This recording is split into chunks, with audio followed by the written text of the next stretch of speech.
В эфире новости, в студии Петр Васильев. Здравствуйте, коротко о темах.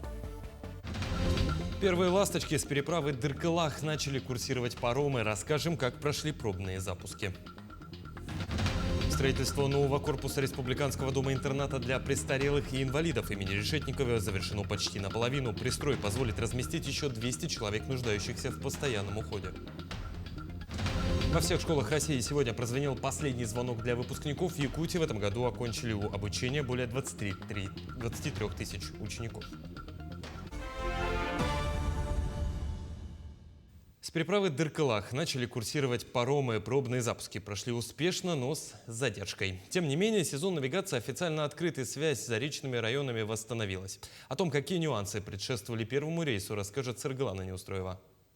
В день, когда первое судно должно было отправиться с паромной переправы Дыркалах, накопитель оказался пустым. Все потому, что та самая система оплаты на берегу дала сбой, ведь она полностью зависит от интернета, который в этот день попросту отключился.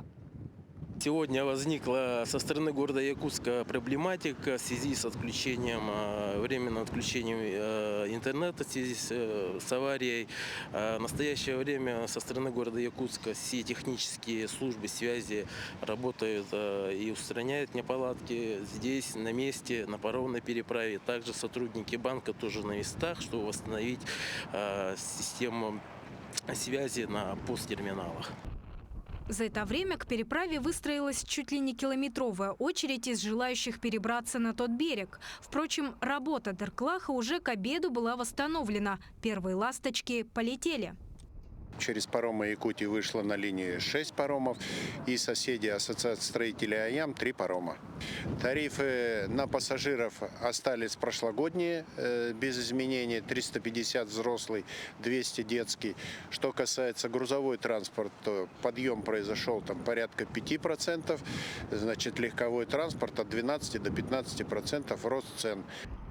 Приказ о формировании тарифов издал Государственный комитет по ценовой политике региона, отметил Ефимов. При этом рост стоимости проезда связан с подорожанием топлива и судоремонта, а также необходимостью индексации заработных плат. Отметим, в разгар сезона между Якутском и Нижним Бестяхом будут курсировать 14 паромов. Саргалана Неустроева, Нюргун Старостин, Якутск. Министерство транспорта и дорожного хозяйства республики утвердило, между тем, график поэтапного открытия навигации для маломерных судов в большинстве районов республики. Навигация начнется с 1 июня в северных и арктических районах в более поздние сроки. Подробный график вы сейчас видите на своих экранах.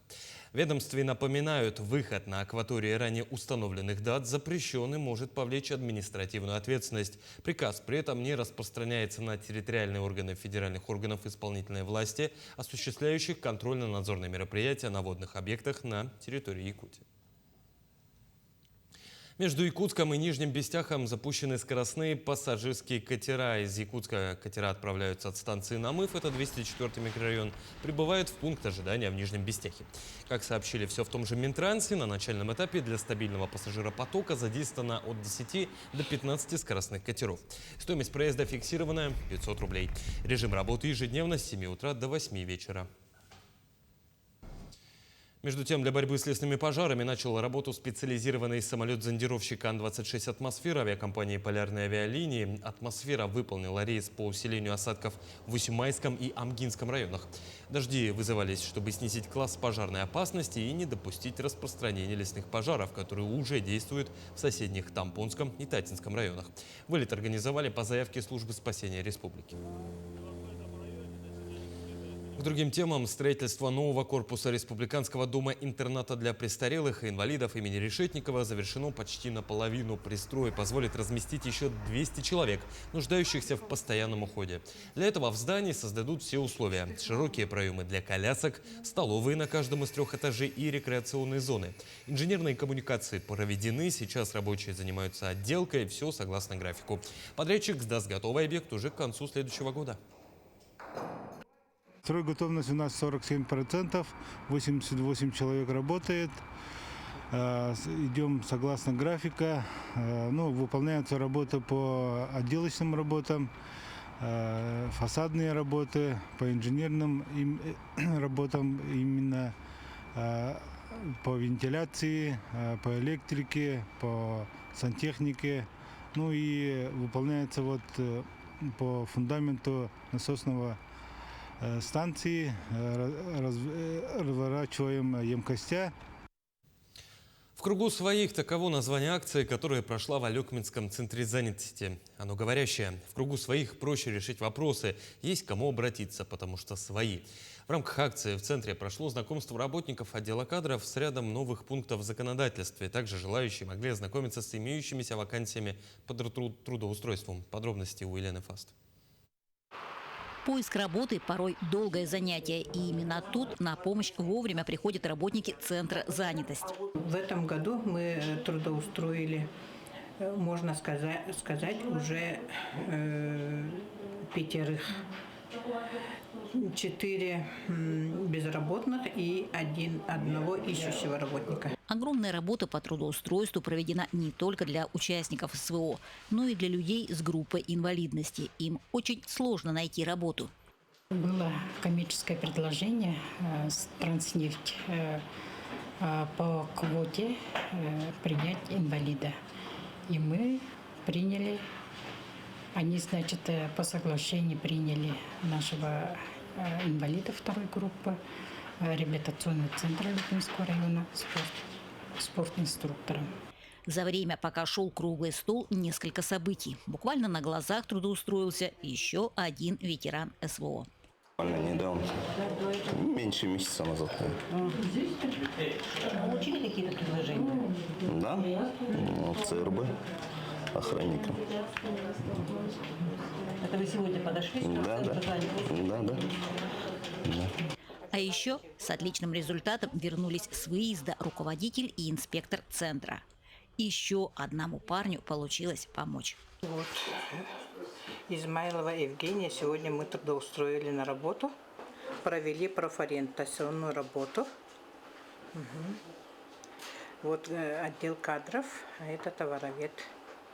На сегодня у центра есть постоянные партнеры, и их число растет. Замечательно, когда люди не просто ходят на работу, а работают с душой. У нас всегда есть обратная связь с центром занятости. Также мы обмениваемся сотовыми номерами, то есть постоянно в контакте. Вопросы какие-либо возникают, либо пишем, либо звоним. Обратная связь всегда присутствует. Елена Фаст, Максим Копылов, Алекминск. В Горном районе в первый день лета состоялся экологический фестиваль «Экофест-2026», главным событием которого стало торжественное открытие экологического центра ЭйГэ. Для гостей организовали творческие мастер-классы, например, по созданию панно из гербария и по изготовлению очищающих свечей, а также многие другие. Открытие экологического центра ЭйГэ стало ярким событием, подчеркнувшим стремление жителей Горного района к сохранению уникальной природы Якутии и воспитанию экологической культуры для будущих поколений. Я написал проект о своем питомце хомяке Сису. Он очень добрый, не кусается, послушный, спокойный, любит спать. Я шил для него костюм в образе золотой рыбки из сказки Александра Сергеевича Пушкина. Во всех школах России прозвенел последний звонок для выпускников. В Якутии в этом году окончит обучение более 23 тысяч учеников. Торжественное и долгожданное мероприятие прошло и во второй национальной политехнической школе города Якутска. Из 2000 обучающихся оттуда выпускается 141 человек, 13 из которых претенденты на золотую медаль. Поздравить их с этим событием сегодня прибыл глава Якутии, пожелав выпускникам стать профессиональными и специалистами и ответственными гражданами республики и страны. После последнего звонка их ожидает ответственный этап сдачи экзаменов и поступления в вузы и СУЗы. Тем не менее, они смело смотрят вперед в будущее. Сегодня у нас самый волнительный и самый долгожданный день. Хочу поступить в филологическое учебное заведение. И для этого я сдаю литературу и английский.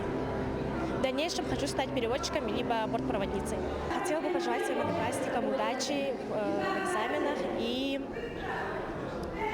чтобы не волновались, и чтобы выбрали правильную профессию. Последний звонок прозвенел сегодня и в Верхневилюйском районе. Очень волнительный день для выпускников, учителей и родителей. Завершается важный этап жизни для каждого. На торжественной линейке вручили награды выпускникам, которые достигли больших высот в олимпиадах, соревнованиях, конференциях. Было сказано много теплых слов благодарности учителям и родителям. В этом году по всему Улусу 175 учеников заканчивают 11 класс и 377 – 9. Из детских садов выпускается 223 ребенка. Всего у нас в 11 классе 15 человек, один из которых учится в домашнем обучении. Всего у нас 9 мальчиков и 6 девочек. Хочу сказать огромное спасибо нашим учителям, которые все эти 11 лет были с нами, трудились вместе с нами и еще делились с нами своей мудростью, а также своими знаниями. Благодаря ним сейчас мы поступаем во взрослую жизнь. На торжественных линейках в школах Аймиконского района также звучали напутствия и пожелания 45 11-классникам и 119 ученикам 9 классов. Последний звонок словно финишная черта в многолетнем марафоне уроков. Впереди выпускные и нелегкий выбор дальнейшего пути. Но сегодня костюмы, белые фартуки, ленты и колокольчики, воздушные шары и традиционный вальс выпускников. Радостный и немного печальный праздник. Сегодня немножко волнующий для нас день. Мы провожаем своих выпускников во взрослую жизнь. Это самые активные, самые позитивные, самые добрые для нас ученики.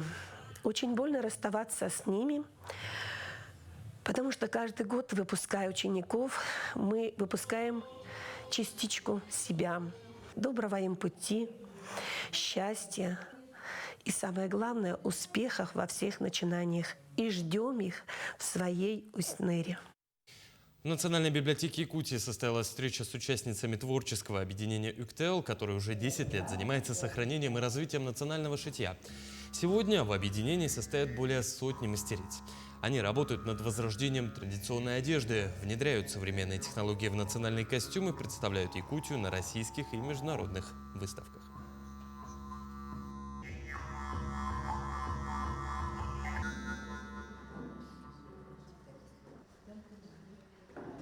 Это были все новости к этому часу. До встречи в дальнейших эфирах.